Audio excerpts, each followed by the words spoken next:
Dear student, आज हम twelfth class biology से चैप्टर नंबर 7 जो इवोल्यूशन के बारे में डिस्कस करेंगे। और ये चैप्टर है 3 पार्ट में रहेगा। और इस चैप्टर में हम मेनली देखेंगे कि जो लाइफ है, जीवन है, धरती पे किस प्रकार से आया है, धरती कैसे बनी है, और धरती भी जो ब्रह्मांड के एक हिस्सा में आती है, जो हमारा सोलर सिस्टम है, और जो धरती कैसे बनी है, और धरती के ऊपर अलग अलग जो जीव हैं वो किस तरीके से आए हैं। तो इस पिक से हम थोड़ा सा आइडिया ले सकते हैं कि जो स्टार्टिंग में जो भी लाइफ है, वो जो ब्लू कलर का पोर्शन आपको दिख रहा है, ये वाटर को डिनोट कर रहा है। और जो ग्रे कलर, जो ग्रेइश कलर है, थोड़ा ब्राउन कलर, वो अर्थ को डिनोट कर रहे हैं, जो टेरेस्ट्रियल हैबिटेट है। तो जो ओरिजिन है लाइफ का, जो जीवन है, वो समुद्रों से आया है। और जैसे जैसे टाइम बीतता गया तो समुद्रों से जो एम्फीबियंस आए, जो कि लैंड और वाटर दोनों पे रह सकते थे। और उसके बाद जो अलग अलग टाइप के जो रेप्टाइल्स जीव हैं, और उसके बाद जो बर्ड्स हैं, और जो मैमल्स हैं अलग अलग, और इंसान हैं जो कि मैमल्स में ही आता है।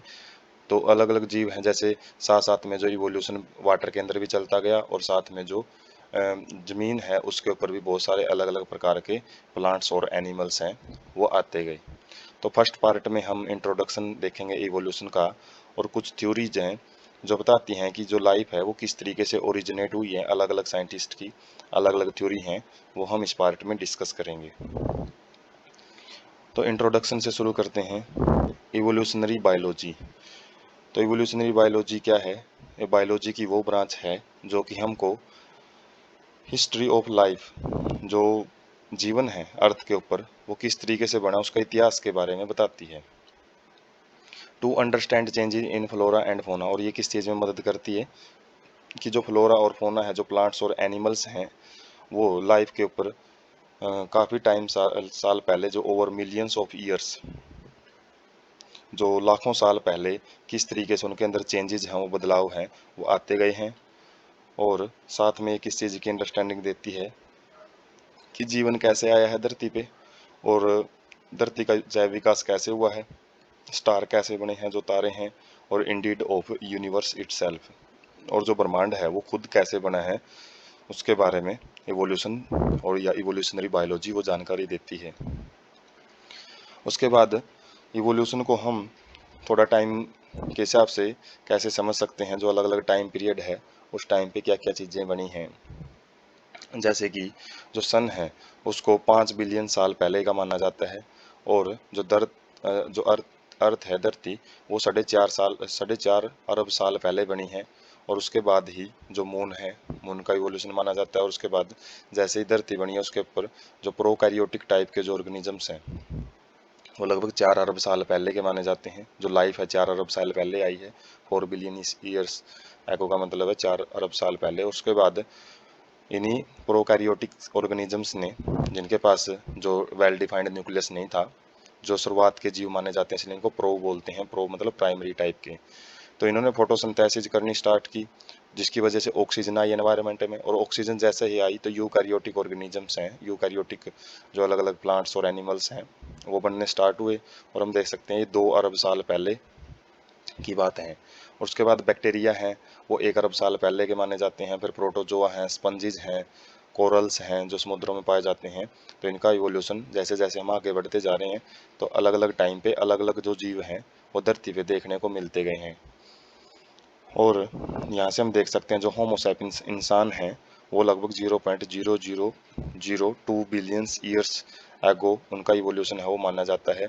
और जो राइटिंग है, जो भी हम हस्तकला जिसको बोलते हैं, लिखने की जो कला है, तो वो लगभग 0.00001 ईयर पहले ही विकसित हुई है। तो इवोल्यूशन का एक संक्षिप्त रूप है, जो एक सिंगल पिक में समझाने की आपको कोशिश की गई है।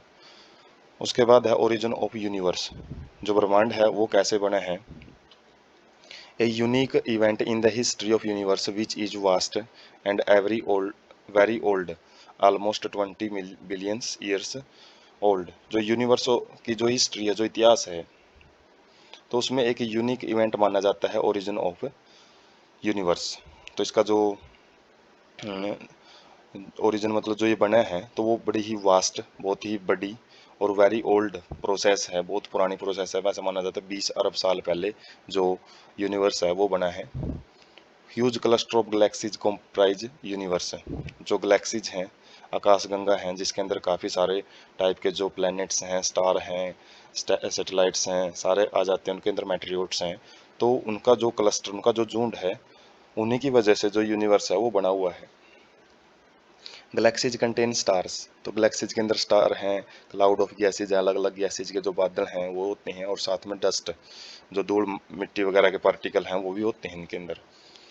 कंसिडरिंग साइज ऑफ यूनिवर्स, यदि यूनिवर्स के साइज को देखें तो जो अर्थ है वो इंडीड ए स्पेक, वो केवल एक नोक के बराबर ही है, बहुत ही न के बराबर ही जगह घेरे हुए है यूनिवर्स में। यूनिवर्स तो बहुत विशाल है उसके कंपैरिजन में यदि बात करें तो। बिग बैंग थ्योरी है जो सबसे ज़्यादा एक्सेप्टेड थ्योरी मानी जाती है, और इसने बताया है कि किस प्रकार से जो ओरिजिन ऑफ यूनिवर्स है, यूनिवर्स किस तरीके से बना है, तो उसके बारे में बताया है।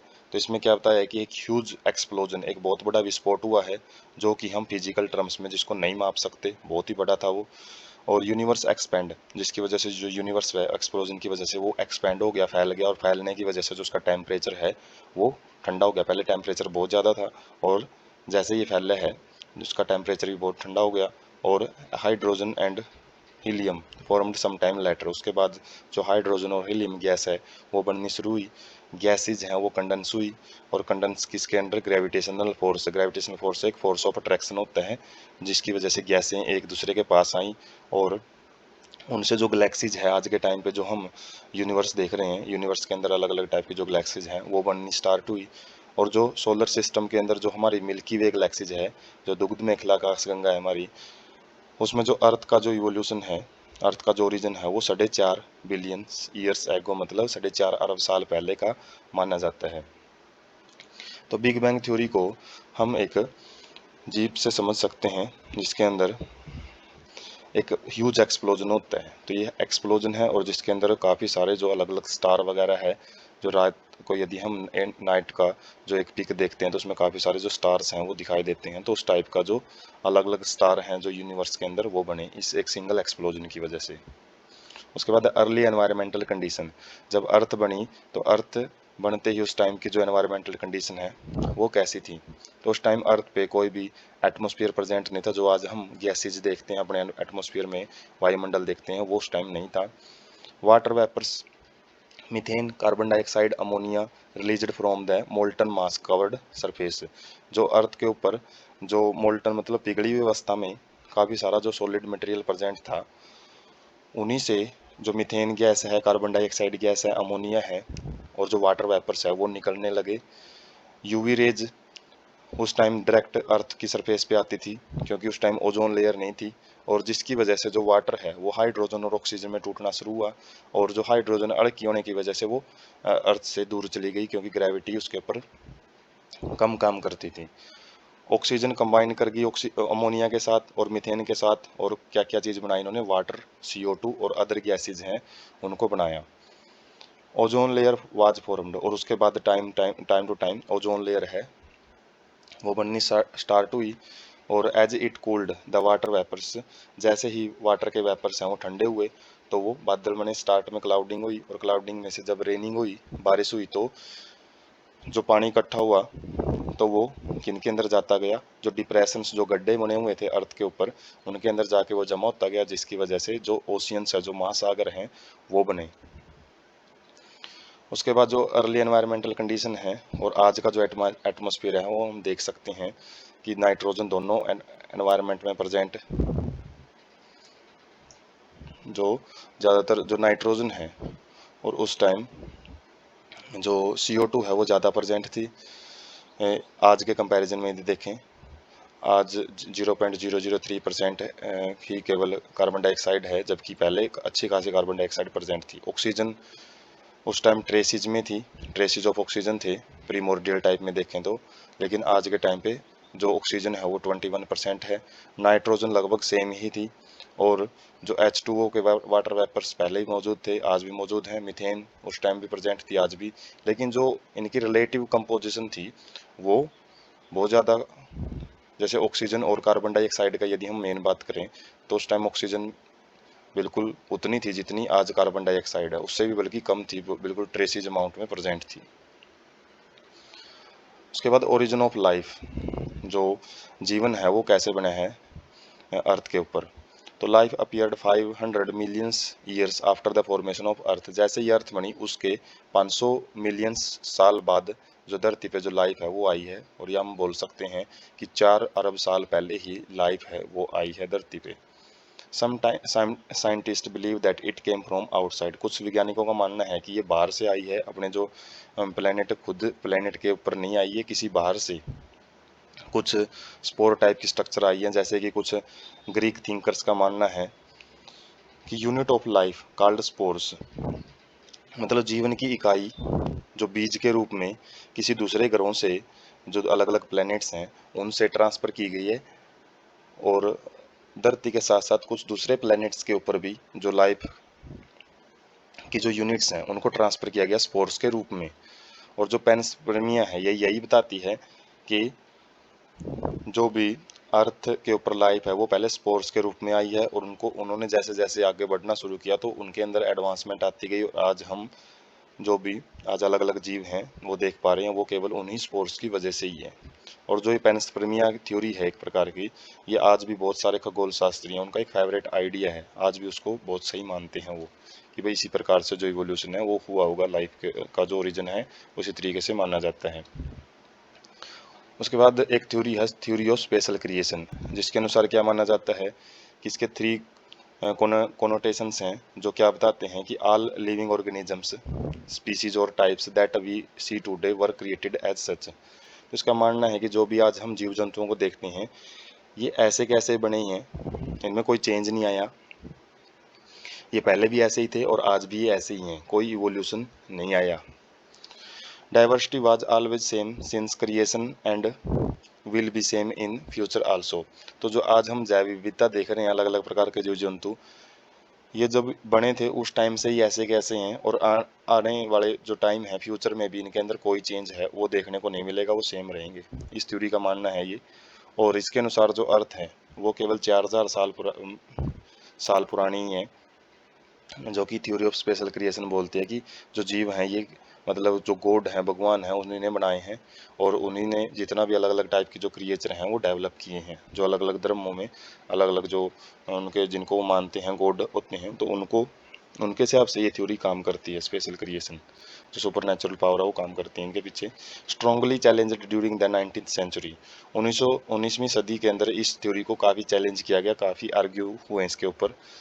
Geological history of Earth closely correlates with the biological history of the Earth. Geological history of earth का मतलब अर्थ किस प्रकार से बनी है, वो किसके साथ कोरिलेट करता है, किसके साथ वो बिल्कुल उसका संबंध है बायोलॉजिकल हिस्ट्री ऑफ अर्थ के साथ। मतलब जो जीवन आया है धरती पे, तो वो जैसे जैसे अर्थ बनती गई है, जो जीवन भी इसी तरीके से डेवलप होता गया है अर्थ के ऊपर। कंक्लूजन क्या है इस चीज़ का? Earth is very old, not thousands of years as was thought earlier but billions of years old. जो धरती है जैसे इसमें माना गया 4000 साल पुरानी ही थी, लेकिन इसका जो बाद में कंक्लूजन निकाला गया कि जो अर्थ है वो बिलियंस ऑफ ईयर्स मतलब अरबों साल पुरानी है, ना कि हजारों साल पुरानी। उसके बाद है theory of biogenesis. First form of life arose slowly through the evolutionary forces from non living molecules is accepted by majority. तो जो पहला जो जीवन का जो पहली फॉर्म बनी, पहला प्रकार बना, तो वो किस चीज़ से बना है? इवोल्यूशनरी फोर्सेज की वजह से। जो जैव विकास के अलग अलग जो बल काम करते हैं प्रकृति में, उनकी वजह से। और उन्होंने क्या किया, जो नॉन लिविंग मॉलिक्यूल्स थे उनसे जो लिविंग मॉलिक्यूल्स हैं वो बने हैं। ये बायोजेनेसिस थ्योरी उसके बारे में बताती है। First non cellular forms of life could have originated 3 billions years back. 3 अरब साल पहले मानी जाती है कि जो पहली जो नॉन सेलुलर फॉर्म्स हैं, नॉन सेलुलर का मतलब उनके पास इतनी ज़्यादा सेलुलर कंपोजिशन तो नहीं थी जो आज हम एक सेल की स्ट्रक्चर में देख पाते हैं, लेकिन वो सिंपलर स्ट्रक्चर थी। वो जो लाइफ है वो 3 अरब साल पहले बनी है धरती के ऊपर। They would have been giant molecules. तो वो क्या है? सेल तो नहीं थे, सेल के अंदर जो अलग अलग कॉन्स्टिट्यूएंट पार्टिकल पाए जाते हैं जैसे आरएनए, प्रोटीन, पॉलीसैकेराइड, तो अलग अलग कंपोनेंट होते हैं जो सेल के। ऐसा माना जाता है कि जो लाइफ शुरुआत में इन्हीं की फॉर्म में विकसित हुई है। First cellular form of life did not originate till about 2000 million years ago. तो जो कंप्लीट एक सेलुलर स्ट्रक्चर है वो लगभग 2000 मिलियन ईयर्स एगो का मतलब है 2 अरब साल पहले ही विकसित हुई हैं। उससे पहले कोई भी मतलब जो सेलुलर फॉर्म है उसका कोई भी आज सबूत वो देखने को नहीं मिलता है। Were probably single cells and in environment water environment only. और जो ये इवोल्यूशन है सेलुलर फॉर्म का जो ये बनी है वो सिंगुलर सेल की फॉर्म में बनी है। पहले सिंगुलर सेल ऑर्गेनिज्म है, फिर बाद में मल्टी सेलुलर ऑर्गेनिजम्स आए हैं। और वाटर एनवायरमेंट ओनली जो इवोल्यूशन माना जाता है ये पानी के अंदर ही माना जाता है। उसके बाद इस बायोजेनेसिस को सपोर्ट करने के लिए कुछ एक्सपेरिमेंट किए गए, जैसे यूरे एंड मिलर का एक्सपेरिमेंट बड़ा फेमस माना जाता है। तो इन 1953 एस.एल. मिलर और साथ में इनके जो यूरे थे ये इनके यूरे और मिलर ये एक दूसरे के गुरु शिष्य थे ये। और जो इनका रिसर्च था उन्होंने साथ मिलकर किया, अमेरिकन साइंटिस्ट थे। क्रिएटेड सिमिलर कंडीशन, जैसे पहले जो एनवायरमेंटल कंडीशन थी, जो अलग अलग गैसेज की कंपोजिशन थी, तो ऐसी ही गैसेज की कंपोजिशन इन्होंने लेबोरेटरी स्केल पे लैब में तैयार की। और इन्होंने क्या किया, created electric discharge in closed flask, एक बंद फ्लास्क ली, जो फ्लास्क होती हैं conical flask, round bottom flask, ऐसी एक स्पेरिकल फ्लास्क ली जिसके अंदर methane, hydrogen, ammonia, water vapours लिए और उनके अंदर इलेक्ट्रिक डिस्चार्ज करवाया। और जो वो किस टेम्परेचर पे ली, 800 डिग्री सेल्सियस, 800 डिग्री सेल्सियस पे ये जो रिएक्शन है वो करवाई। और जिससे क्या ऑब्जर्व किया, अमाइनो एसिड बनते हुए इन्होंने ऑब्जर्व किए। ऐसी ही सिमिलर कंडीशन में तो इन्होंने सुगर्स, नाइट्रोजन बेस और पिगमेंट्स और फैट ये चीज़ें भी ऑब्जर्व की। और कुछ दूसरे साइंटिस्टों ने भी इनके अंदर अपना रोल प्ले किया, जो कि अलग अलग जो कंपाउंड्स हैं, अदर्स का मतलब है दूसरे साइंटिस्टों ने भी ये जो शुगर वगैरह है, नाइट्रोजन बेस है, पिगमेंट्स हैं, फैट्स हैं, इनकी फॉर्मेशन को प्रूव करके दिखाया कि ये कैसे बने हैं। एनालिसिस ऑफ मेटेरोइड, जो ये खगोल पिंड वगैरह हैं जो धरती पर टकराते रहते हैं, यदि उनका अच्छे ढंग से एनालिसिस, उनका निरीक्षण किया जाए तो इसी प्रकार के जो कंपाउंड्स हैं उनके अंदर भी पाए जाते हैं। तो केमिकल इवोल्यूशन वाज मोर और लेस एक्सेप्टेड। तो यहाँ से जो केमिकल इवोल्यूशन है कि जो नॉन लिविंग थिंग्स हैं उन्हीं से ही लिविंग थिंग्स ओरिजिनेट हुई हैं, उसको कई लेवल पे तो ज़्यादा माना गया और कई लेवल पे कम, क्योंकि इसके लिमिटेड एविडेंस ही मौजूद थे। तो जो एक्सपेरिमेंटल सेटअप है यूरे एंड मिलर ने यूज किया उनके लेबोरेटरी स्केल पे, तो वो क्या था, एक फ्लास्क लिया जिसके अंदर उन्होंने जो भी उस टाइम की एनवायरमेंटल कंडीशन थी, क्लोज्ड फ्लास्क था, तो जिसके अंदर इन्होंने मिक्सर लिया। एक फ्लास्क यहाँ पे है जो कि वाटर को यहाँ पे लगातार गर्म करता गया, जिसकी वजह से टेम्परेचर है वो अंदर बहुत ज़्यादा इंक्रीज हुआ। एक जगह पे स्पार्किंग वगैरह ली, और स्पार्किंग क्या करती थी, जैसे उस टाइम पे लाइटनिंग वगैरह होती थी तो काफ़ी सारी जो गैसेज के कम्बिनेशन में, उनके रिएक्शंस में ये भी बड़ा रोल प्ले करती थी। अकेला टेम्परेचर ही नहीं, जो लाइटनिंग वगैरह है उनकी वजह से कई गैसेज के कम्बिनेशन है वो उस टाइम बने। और जो अलग अलग गैस हैं वो एक क्लोज्ड फ्लास्क में लिया, उसके बाद स्पार्किंग करवाई। स्पार्किंग से देखा कि जो नीचे का कंटेंट था उनको जब उन्होंने टेस्ट करके देखा तो इसके अंदर अमाइनो एसिड और कुछ अदर ऑर्गेनिक कंपाउंड्स है वो बने। लिए इन्होंने इनऑर्गेनिक कंपाउंड थे, लेकिन जो अलग अलग उस टाइम के एनवायरमेंटल कंडीशन को क्रिएट किया गया उससे पाया गया कि जो अमाइनो एसिड है, ऑर्गेनिक सब्सटेंस है, वो इन्हीं से बने हैं। उसके बाद इसी एक्सपेरिमेंट को थोड़ा सा आगे बढ़ाया ओपरेन और हेल्डन ने। तो उन्होंने क्या किया, Oparin of Russia, Haldane of England, जो अलग अलग देश के साइंटिस्ट थे, तो इन्होंने क्या बताया कि first form of life could have come from the pre existing non living organic molecule. इन्होंने भी इस चीज़ के साथ सहमति जताई कि जो नॉन लिविंग ऑर्गेनिक मॉलिक्यूल्स थे, जैसे आरएनए, प्रोटीन, उन्होंने तो जैसे जो इनसे पहले वाले साइंटिस्ट थे यूरे एंड मिलर, उन्होंने बताया था कि आरएनए वगैरह है, प्रोटीन वगैरह, वो कैसे बनते हैं। और इन्होंने क्या बताया कि जो लाइफ है इन मॉलिक्यूल से आगे कैसे डेवलप हुई, इनका मतलब आगे का स्टेप है वो इन्होंने क्लियर किया। And formation of life was preceded by chemical evolution. जो केमिकल इवोल्यूशन के बाद ही जो लाइफ है वो ओरिजिनेट उसका माना जाता है, पहले केमिकल इवोल्यूशन हुआ और उसके बाद जो उसे लिविंग ऑर्गेनिज्म है वो बनने स्टार्ट हुए। Formation of diverse organic molecules from inorganic constituent. तो ये केमिकल इवोल्यूशन यही बताता है कि जो अलग अलग ऑर्गेनिक मॉलिक्यूल हैं वो इनऑर्गेनिक कंस्टिट्यूएंट से कैसे बने हैं। कंडीशंस क्या थी उस time? Higher temperature, volcanic storms, मतलब जो ज्वालामुखी वगैरह फटते थे। रिड्यूसिंग एटमॉस्फेयर था, रिड्यूसिंग का मतलब वहाँ पे हाइड्रोजन का कंटेंट ज़्यादा था, ऑक्सीजन बहुत कम प्रेजेंट थी। तो CH4, मीथेन, अमोनिया, ये जो गैसेज हैं उस टाइम ज़्यादा प्रेजेंट थी।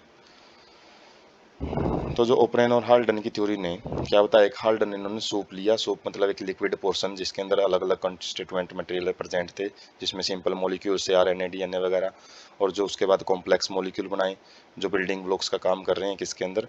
जैसे ही वो एग्रीगेट हुए, इकट्ठे हुए, तो कोसर्वेट्स मतलब छोटे छोटे जो बायोमोलिक्यूल्स की फॉर्म्स हैं वो बनी, माइक्रोस्पियर्स बने, जैसे पिक में हम देख सकते हैं। और इन्हीं माइक्रोस्पियर्स से प्रोटोसेल्स मतलब पुराने टाइप की सेल्स बनी, और इन्हीं प्रोटोसेल्स के अंदर जब न्यूक्लिक एसिड आया, RNA DNA आया, तो इन्होंने सेल्फ रेप्लिकेटिंग एक सिस्टम बना, एक सेल बनी। तो सेल का इवोल्यूशन हम देख सकते हैं किस प्रकार से हुआ है ओपरेन एंड हाल्डन थ्योरी के अनुसार। उसके बाद theory of spontaneous generation. Life came out of decaying and routine matter like straw and mud. और तो ये थ्योरी उसका मतलब आगे के बारे में बताती है कि पहले एक बारी जो लाइफ आई है, उसके बाद जो कुछ ऑर्गेनिक सब्सटेंस बने हैं, उनके ही गलने सड़ने से आगे की जो लाइफ है वो ओरिजिनेट हुई है। और इसके बारे में जो एक्सपेरिमेंट है वो दिया था, एक्सपेरिमेंटल वेरिफिकेशन, लुईस पास्चर ने। उन्होंने क्या किया था, life comes only from pre existing life. तो इन्होंने बताया था कि जो पुराने टाइम पे यदि पुरानी लाइफ पहले एग्जिस्ट है करती है कहीं, तो उसी से जो नई लाइफ है वो विकसित होती है। तो इन्होंने क्या किए थे, कुछ प्री स्टेरिलाइज्ड फ्लास्क मतलब फ्लास्क को स्टेरिलाइज किया इन्होंने, और उसमें कुछ टाइम के बाद देखा कि वहाँ पे कोई भी जो यीस्ट है वो नहीं बनी है, कोई बैक्टीरिया वगैरह उनकी ग्रोथ नहीं हुई है, क्योंकि उन्होंने पहले ही जो स्पोर वगैरह यदि प्रेजेंट भी थे, बैक्टीरिया वगैरह छोटे मोटे उनके अंदर प्रेजेंट भी थे, तो उनको प्री स्टेरिलाइज का मतलब हीट वगैरह करके उसको स्टेरिलाइज कर लिया। स्टेरिलाइज मतलब उनको कीटाणु रहित कर लिया, और उसके बाद उसको लंबे टाइम तक ऐसे ही रखा। तो उसके अंदर पाया कि कोई भी बैक्टीरिया ग्रो नहीं कर पा रहा, क्योंकि उसने पहले वाली प्री एग्जिस्टिंग लाइफ को तो उस टाइम किल ही कर दिया। और उन्होंने फिर दूसरे फ्लास्क के अंदर क्या किया, उस फ्लास्क को ओपन एयर छोड़ दिया, ऐसे खुले में छोड़ दिया, जिसकी वजह से उसके अंदर नए नए जो ऑर्गेनिजम्स है वो अरोज हुए, किससे, किल्ड यीस्ट से। तो इन्होंने यीस्ट का एक लिक्विड फॉर्म ली और उनको प्रीस्टलाइज यदि उसको गर्म किया काफ़ी टाइम तक, उसके बाद ऊपर से उसको बंद कर दिया, तो उसके अंदर कोई भी ऑर्गेनिज्म है वो डेवलप नहीं हुए। लेकिन यदि इसी किल्ड यीस्ट को ओपन एनवायरनमेंट में रख दिया, तो उसमें से काफ़ी सारे अलग अलग टाइप के जो बैक्टीरिया है वो देखने को मिले। तो पिक से हम जो एक्सपेरिमेंटल हैं वो देख सकते हैं। ये लुईस पास्चर थे, और इन्होंने जो एक स्पेशल टाइप का जो फ्लास्क लिया, जिसकी जो नेक थी वो स्वान नेक टाइप की थी, जैसे जो हंस है, हंस की नेक होती है इस प्रकार की, जो मुड़ी हुई ट्यूब थी। तो उस टाइप का फ्लास्क लिया। फ्लास्क में क्या लिया, जो ईस्ट है उनको लिया, ईस्ट का एक लिक्विड फॉर्म जो खमीर होता है, जो एनारोबिक फर्मेंटेशन करवाता है। तो सबसे पहले एक्सपेरिमेंट में क्या किया, गर्म किया उसको, जो भी लिक्विड में कंटेंट था, और उसके बाद उस फ्लास्क को ऐसे ही छोड़ दिया, स्टेरिलाइजेशन कर दिया मतलब, और बाद में चेक किया थोड़े टाइम के बाद कि वहाँ पे कोई भी बैक्टीरिया प्रेजेंट नहीं था। लेकिन सेकंड वाले में क्या किया, हीट किल्ड तो किया, लिक्विड कंटेंट से एक बार स्टेरिलाइज तो कर दिया वो, लेकिन उसके बाद जो नेक वाला पोर्शन है, ये बेंड नेक वाला, ये हटा दिया। और उससे क्या मिला कि जो बैक्टीरिया है वो फ्लास्क के अंदर थोड़े टाइम के बाद जर्मिनेट होना स्टार्ट हो गए। और जो एक थर्ड एक्सपेरिमेंट में इन्होंने क्या किया, हीट सप्लाई की, एक बार स्टेलाइज किया, उसके बाद कुछ कंटेंट है वो ट्यूब के अंदर लेके आ गए, और फिर बाद में देखा कि जो बैक्टीरिया हैं वो भी प्रेजेंट थे। तो जब तक एयर के साथ कोई कनेक्शन नहीं था इस लिक्विड का, जैसे यहाँ पे एयर के साथ कोई कनेक्शन था, और बेंट ट्यूब क्यों ली गई, ताकि जो बैक्टीरिया वगैरह है वो इस पोर्शन तक ना पहुँच पाए, जो भी बैक्टीरिया वगैरह ग्रो कर पाए वो इसी पोर्शन तक पहुँच पाए, जो बेंट वाला भाग है इसी जगह तक। तो ज़्यादा से ज़्यादा बैक्टीरिया को, एयर वाले बैक्टीरिया को दूर रखने के लिए इस टाइप का जो इन्होंने जो मॉडिफिकेशन है वो ट्यूब है वो ली थी फ्लास्क के ऊपर। तो यही बता रहा है कि यदि लाइफ प्रेजेंट है, जैसे एयर में लाइफ प्रेजेंट है, तो एयर के यदि कंटेंट में आ जाती है इसके स्टेलाइज्ड पोर्शन के, तभी बैक्टीरिया ग्रो कर पाएंगे, अदरवाइज वो बैक्टीरिया नहीं ग्रो कर पाते हैं। उसके बाद है डार्विनिज्म। तो डार्विन जो साइंटिस्ट हैं उनकी हम पिक देख सकते हैं, बेस्ड ऑन, तो ये थ्योरी है डार्विनिज्म।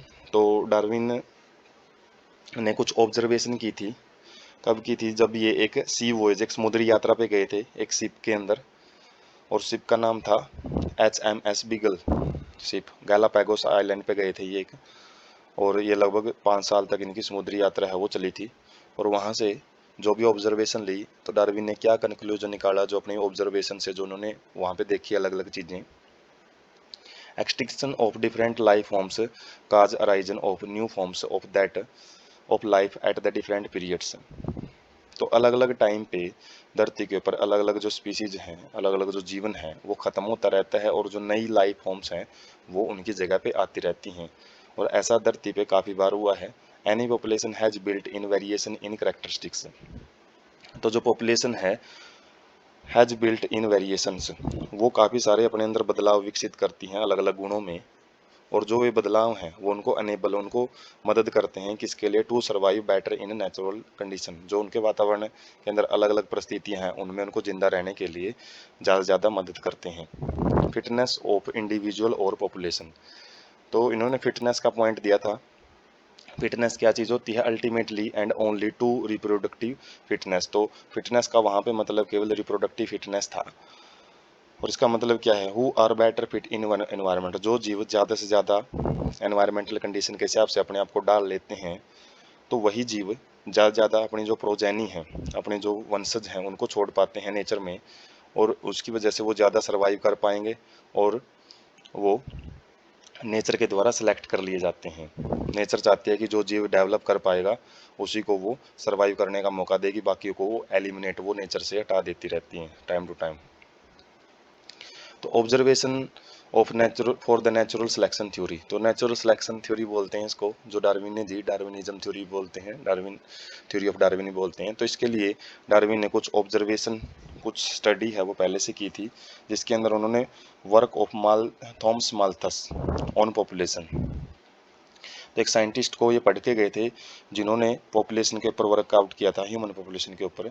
और उन्होंने क्या कुछ बताया था, नेचुरल रिसोर्सेज आर लिमिटेड, जो प्राकृतिक संसाधन है वो लिमिटेड हैं, वो बढ़ नहीं सकते, लेकिन population are stabilize in size except for the seasonal fluctuation. और इन्हीं नेचुरल रिसोर्सेज की वजह से जो पॉपुलेशन है एक बारी तो बढ़ती है, लेकिन उसके बाद एक स्टेबल लेवल पे पहुंच जाती है, ज़्यादा नहीं बढ़ पाती। और हालांकि उसके अंदर सीजनल फ्लक्चुएशंस हैं, मतलब उतार चढ़ाव हैं, कभी पॉपुलेशन बढ़ जाती है कभी घट जाती है, तो वो जरूर देखने को मिलता है। Population size will grow exponentially if everybody reproduced maximally, यदि हर एक जीव अपनी फुल कैपेसिटी के साथ रिप्रोडक्शन करता है तो वो पॉपुलेशन बहुत ज़्यादा हद तक बढ़ जाती है। लेकिन जो पॉपुलेशन साइज यदि हम रियलिटी में देखें तो वो लिमिटेड रहता है, वो ज़्यादा नहीं बढ़ पाती हैं। क्यों? क्योंकि जो रिसोर्सेज है वो लिमिटेड है, जो खाना पानी की जो चीज़ें हैं प्रकृति में वो तो लिमिटेड ही हैं, जिसकी वजह से पॉपुलेशन ज़्यादा हो जाती हैं और रिसोर्सेज कम हैं, जिसकी वजह से कंपटीशन होएगा उनके बीच में, मारकाट मच जाएगी, और जिसकी वजह से जो पॉपुलेशन है वो एक लेवल तक ही रह के, एक लेवल तक बढ़ने के बाद ही वहीं तक रह जाती है। और उसके अंदर भी कुछ जो सर्वाइव कर लेते हैं, और किस बेस पे सर्वाइव करेंगे, दूसरों के कॉस्ट पे, मतलब दूसरों को डैमेज करके ही वो सर्वाइव करेंगे, और किनको किसके कॉस्ट पे रहेंगे, जो कि अपने आप को बचा नहीं पाते हैं नेचर में। तो किसी न किसी को तो अपने जो जो लाइफ है उसको त्यागना पड़ेगा दूसरे को जीवित रहने के लिए। तो कंपटीशन में यही रहता है कि एक जो जीव है वो सर्वाइव कर लेता है, बल्कि जो दूसरा है वो उसकी डेथ हो जाती है। Heritable variation which makes resources utilization better for few, तो कुछ जो वेरिएशंस हैं ये हेरिटेबल होती हैं, एक पीढ़ी से दूसरी पीढ़ी में जा सकती हैं, जिसकी वजह से जो रिसोर्सेज हैं, जो संसाधनों का यूज है वो अच्छे से अच्छे ढंग से किया जा सकता है कुछ स्पीसीज के द्वारा, और उनकी वजह से क्या है वो ज़्यादा मात्रा में रिप्रोड्यूस कर पाते हैं और ज़्यादा वो प्रोजेनी है अपनी नेचर में छोड़ पाते हैं।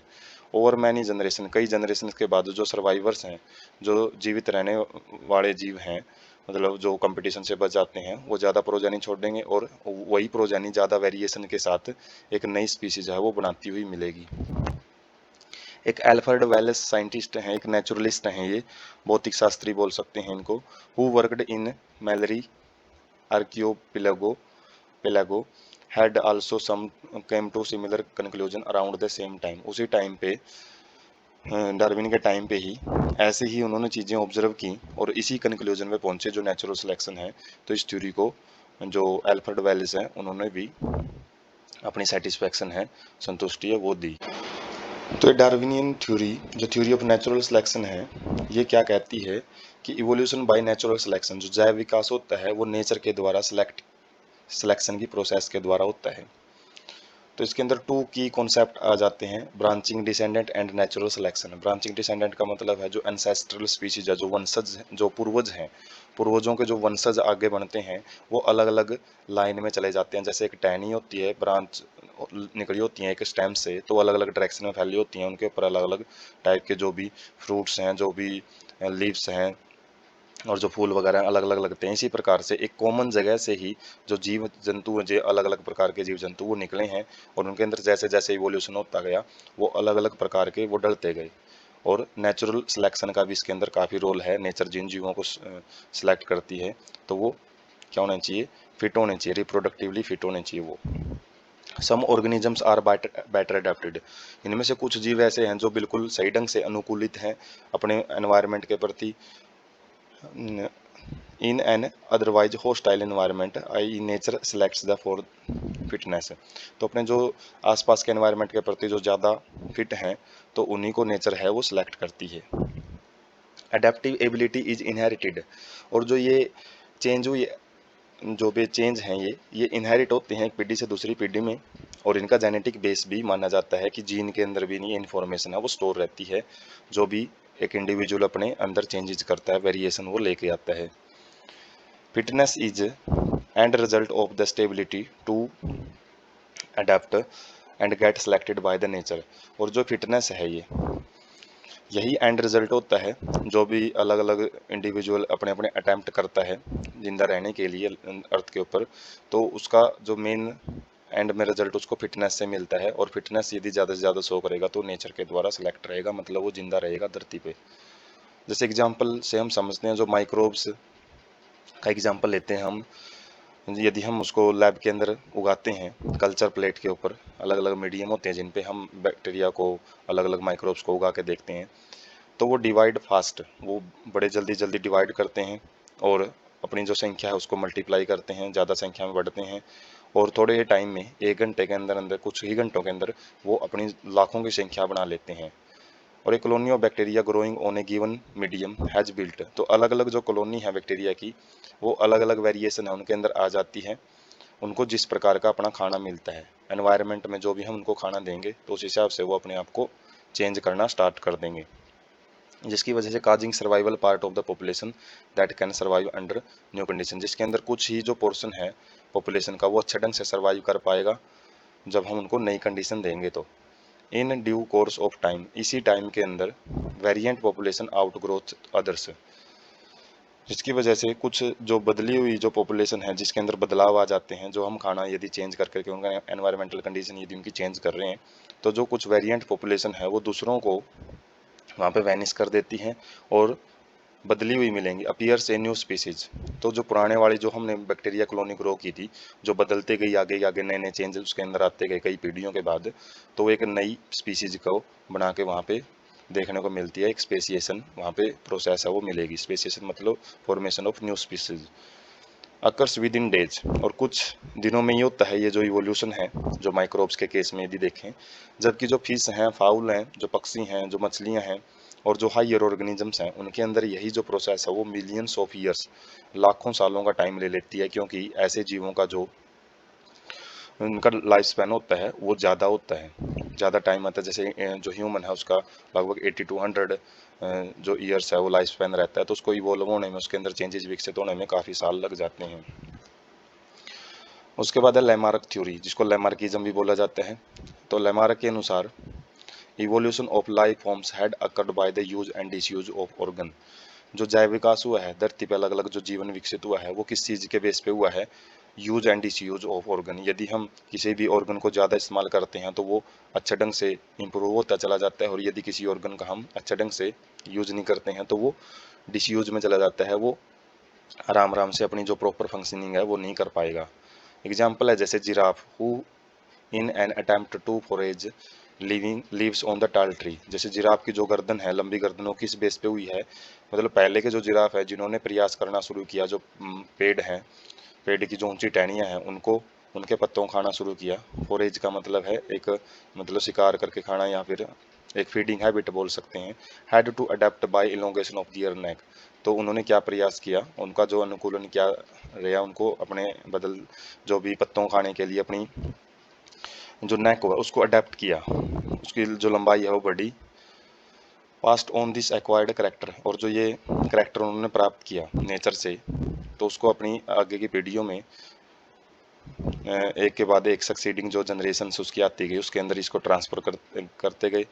और giraffe slowly over the years came to acquired long necks, और जो जिराफ्स के अंदर जो लंबी गर्दन आती हैं वो कई सालों का ही जो इसी प्रकार के जो करैक्टर वो एक्वायर करते गए। और ये जब करैक्टर बहुत ज़्यादा इकट्ठे होते गए तो जो गर्दन है वो बहुत लंबी होगी। जैसे शुरुआत में जो जिराफ है उनकी गर्दन छोटी थी, लेकिन जैसे जैसे उन्होंने हाइयर जो प्लांट्स हैं उनकी जो ब्रांचेज को पत्ते खाने स्टार्ट किए तो ज़्यादा ज़्यादा वो प्रयास करते गए, तो जिस चीज़ की उनको नीड लगी तो वो चीज़ उनकी जो जैसे हाइट है गर्दन की वो बढ़ती चली गई। और आज हम जो जिराफ है उसकी लंबी गर्दन है वो आसानी से देख पाते हैं। उसके बाद है mutational theory.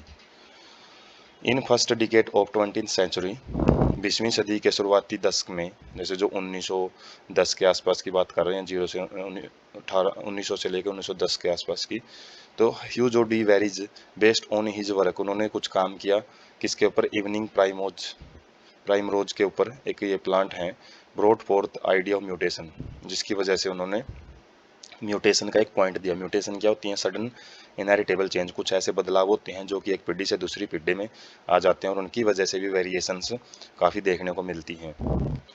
Believed that mutation cause evolution, तो इनका मानना था कि जो ये म्यूटेशन है यही जैव विकास को विकसित करती हैं, और ये माइनर फॉर्म में नहीं होती कि थोड़े थोड़े चेंज आएंगे, बल्कि ये एकदम से आती हैं और एकदम से बदलाव करती हैं ये। जैसे कि जो डार्विन बताते थे कि भाई ये नेचुरल सिलेक्शन होता है, नेचर आराम आराम से उन्हीं इंडिविजुअल को जो इन्वायरमेंट है वो आराम आराम से चेंज होता है और उस हिसाब से आराम आराम से वेरिएशन जीवों में देखने को मिलती है। लेकिन इनका मानना था कि म्यूटेशन एकदम से आती है, जिसकी वजह से ऑर्गेनिज्म एकदम से कम्प्लीटली चेंज हो जाता है, नई स्पीसीज बनाता है। और इनका ये भी मानना था कि म्यूटेशन रैंडम होती है, उनका किसी भी परिस्थिति से कोई मतलब नहीं होता, किसी फॉर्म में वो आ सकती हैं, डायरेक्शनलेस होती हैं, कोई फिक्स उनका टारगेट नहीं होता कि वह नेचर के द्वारा सेलेक्ट किया जाना इसलिए ही मेरे को म्यूटेट करना पड़ेगा, म्यूटेशन आनी चाहिए। जैसा कि डार्विन ने बताया था कि जो म्यूटेशन जो वेरिएशन थी वो स्मॉल लेवल पे थी, छोटे लेवल पे थी, लेकिन उनका एक डायरेक्शनल एक्सपेक्ट था। तो यहाँ पे हम कंपैरिजन भी देख सकते हैं म्यूटेशनल थ्योरी में और नेचुरल सिलेक्शन थ्योरी के अंदर। तो म्यूटेशन काज्ड स्पेसिएशन, तो इनका मानना था कि जो म्यूटेशन है उन्हीं की वजह से जो स्पीसीज बनी है वो ग्रेजुअली नहीं बनी, आराम आराम से नहीं बनी, बल्कि वो एक सिंगल स्टेप में ही बनी है, और जिसको साल्टेशन माना जाता है। साल्टेशन मतलब एक टाइम पे जो वेरिएशन है एकदम से आ जाती हैं और उसके बाद काफ़ी लंबे टाइम तक कोई वेरिएशन वहाँ पे देखने को नहीं मिलेगी, और ये म्यूटेशन की वजह से आती हैं।